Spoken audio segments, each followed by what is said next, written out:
어, 반도체 회로나 기판 회로 그릴 때 접근하는 방식을 신호적인 저장이다, 정기적인 부분이다 그러면 다중 서로 여러 개의 입출력을 출구 입력 부분이 여러 군데, 출력 부분이 여러 군데로 분할해야 된다. 큰 도로가 있을 수 있을 거고 작은 도로가 있을 수 있습니다. 큰 도로도 여러 개로 쪼개 놓는다는 거죠. 큰 도로도 그 안에서 신호선을 10개 지선으로 그 안에 우리가 보면 8차선도 보면 이렇게 선이 그어져 있듯이 그런 식으로 쪼개 놓는다는 거죠. 그래서 각각의 신호를 통제된 상태에서 가게 되면 훨씬 더 빠르게 속도를 처리해 줄 수 있습니다. 그리고 이게 저장 부분에 있어서인데, 저장 부분에 있어서 정기적인 부품이 있었을 때의 신호도 다중 입출력 또는 신호적인 신호도 다중 입출력, 만약에 이론적으로 이런 저장이 있다라고 합시다.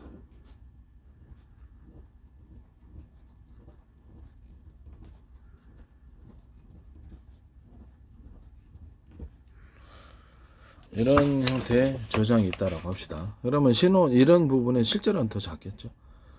이런 부분은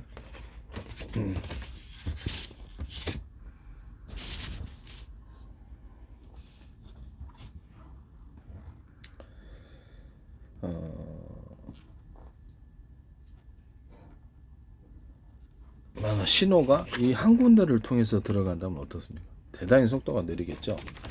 그러면 이걸 방향을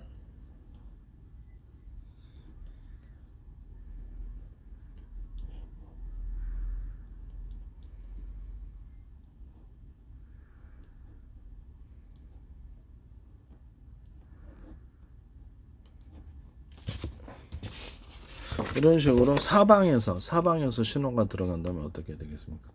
저장해야 할 공간을 여기서도 저장하고 여기서도 저장하고 여기서도 저장할 수 있잖아요. 그렇죠? 각각 저장을 하면 되는 것입니다. 각각 저장. 이거를 좀 더 분할을 하면, 이거를 좀 더 쪼개주면은 좀 더 그러겠죠.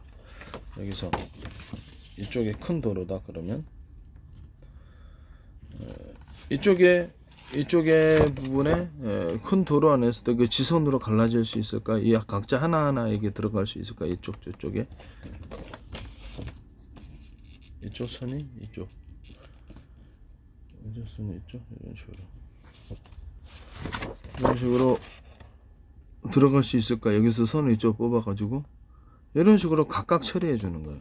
그러면 외부에 있는 저장 공간은 좀 더 빠르게 저장이 되겠죠. 네. 그리고 그러면 속도가 엄청 빨라져요. 그 다음에 그 부분은 나머지 부분 안쪽에 있는 저장은 그때 천천히 선로를 신호선을 아까 연결해서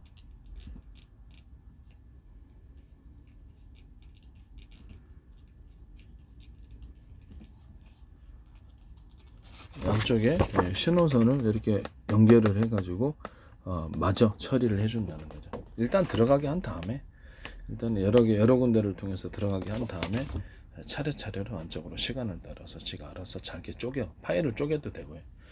파일도 보면은 한꺼번에 이렇게 그 10개의 파일을 넣었는데 10개의 파일을 10개의 지선으로 들어가면 훨씬 빠르잖아요. 10개의 지선. 이런 식으로 한다는 거죠. 이해가 가시죠? 20개, 30개, 40개 저장 공간이 있다 그러면 거기 각각 들어가는 게 낫겠습니까? 하나를 통해서 들어가는 게 낫겠습니까? 하나를 통해서 들어가면 어려워요. 그래서 이 부분에 있어서 회로 그리기가 좀 어렵다 그러면 이렇게 사방으로 이렇게 분산을 해서 여기를 들어가 주는 거죠. 사방으로 들어가서 분산해 주면 신호가 처리가 속도가 빨라요. 이해가 가시죠? 사방으로 이렇게 분산을 해서 그러면 신호 처리가 속도가 빠르다고. 그럼 이거를 만약 이론적으로 더 잘게 쪼개주면 신호선을 더 빠르겠죠. 그렇죠. 더 빠르겠죠. 그리고 내부 안에 선은 이렇게 내부 안에 선도 또 선을 만들어 갖고 하고, 그리고 선을 하나가 아니라 2개나 3개로 4개로 지선을 좀 많이 들려주면 거기서도 속도가 빨라집니다. 이런 방식의 다중 입출력 신호 전송 이 부분에 대해서는 구조가 되겠습니다. 정기적인 부분도 이렇게 똑같이 필요하다면 뭐 그렇게까지 많이 필요하다고 생각하는 않지만 필요하다면 이런 식으로 사방대 각 부품들에게 또는 필요로 하는 곳에 잘게 쪼개 갖고 전기를 할 수 있습니다. 한 군데를 통해서 들어가는 것보다 신호를 사방으로 분산해서 겉에 있는 것부터 연결을 해가지고 저장을 하는 방식입니다.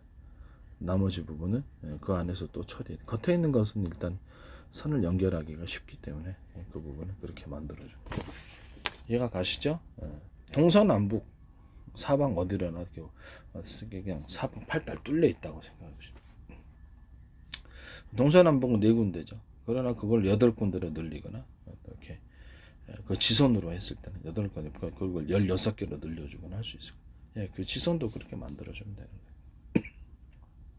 이런 식으로 반도체의 신호적인 저장, 이렇게 신호 처리가 빨라지는 거죠. 반도체는 뭐 이렇게 컴퓨터 이렇게 신호 이렇게 저장 부분에 있어서는 이 기술이 이제 다 들어가는 것입니다.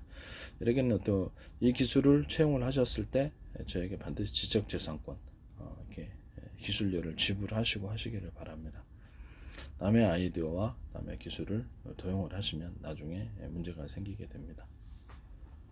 자신의 것이라고 주장을 못하게 되고 다른 사람도 따라해도 할 말이 없게 되면 시장 자체가 잃어버립니다. 각 나라가 똑같은 기술로 경쟁을 해서 내가 뭐좀 하이 버전, 뭐 이렇게 메모리다, 뭐 어떤 형태나 기계 부분에 하이 버전을 해도 충분하다라고 생각했을 때 안 만들겠습니까? 만들겠죠. 그렇게 되면 시장을 잃어버려서 결국 아무 때도 팔 데가 없거나 팔 데가 제한되면 그 기업의 매출은 늘어날 거예요, 줄어들겠죠. 다른 나라가 자기네 그 자국의 수요를 차고도 넘쳐서 어차피 똑같은 기술이니까 이 정도 하이 버전을 만들 수 있다 해서 싸게 수출을 하시면 거기는 그렇죠, 아주 고가의 제품만을 파셔야 되는데 그것도 시장에서 곧 밀려나게 됩니다. 왜냐하면 기술을 시간의 흐름이 걔네들도 익히게 될 테니까.